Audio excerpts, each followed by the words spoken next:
What do you think of the new controls as opposed to the original tank controls? I always thought the tank controls in RE4 made the game more of a slog to play. I think weirdly, I've often shit-talked, like, tank controls, but they didn't bother me in RE4 because of the camera. I think they work well. And you know what?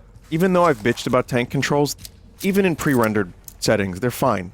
And I get why they're useful, because you're not, like, going to a new area and switching direction. You get used to tank controls, but they're not my favorite, which is why I often use other options if they're available. But I get why people like them. I'm gonna say that original Resident Evil 4 never felt like a slog to me, but the pacing of the game is very slow and deliberate. Like, you have to actually stop, aim, you can't, like, walk while you're shooting in Resident Evil 4 original.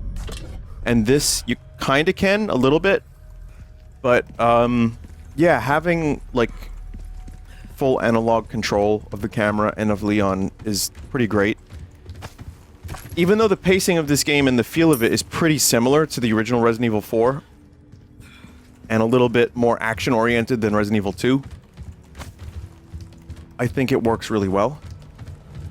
I think it's like the right... Oh, that was what that did. I see. I could have done that during stealth.